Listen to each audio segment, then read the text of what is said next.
குரு அருள் நேயர்களுக்கு வணக்கம்.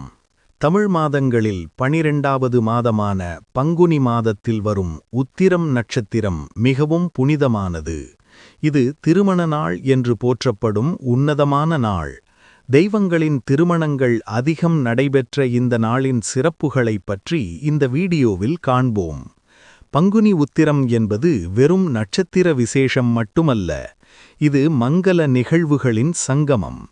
கைலாயத்தில் பார்வதி தேவி சிவபெருமானை மணந்த நாள். முருகப்பெருமான் தேயுபானை அம்மனை கரம் பிடித்த நாள். ராமாயணம் சீதாராமன், ஊர்மிளா லட்சுமணன், மாண்டவி பரதன், ஸ்ருதகீர்த்தி சத்ருக்கனன் என 4வருக்கும் திருமணம் நடந்த திருநாள்.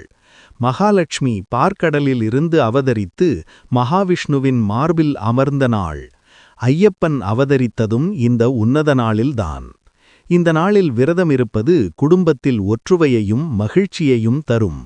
அதிகாலையில் நீராடி கந்தசஷ்டி கவசம் அல்லது திருக்கல்யாண வைபவங்களை பாராயணம் செய்வது சிறப்பு.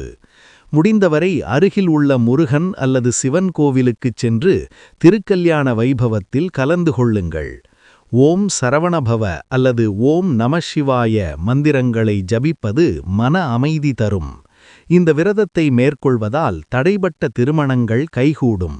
தம்பதிகளுக்கிடையே ஒற்றுமை பலப்படும். குறிப்பாக பிரிந்தவர்கள் ஒன்று சேரவும் சந்ததி விருத்தியடையவும் பங்குனி உத்திர வழிபாடு ஒரு சிறந்த மருந்தாகும்.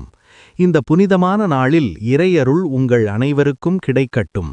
இந்த வீடியோ உங்களுக்கு பிடித்திருந்தால் லைக் செய்து உங்கள் நண்பர்களுக்கும் பகிருங்கள். மறக்காமல் நமது குரு அருள் சேனலுக்கு சப்ஸ்கிரைப் செய்யுங்கள். தென்னாடுடைய சிவனே போற்றி, எந்நாட்டவர்க்கும் இறைவா போற்றி.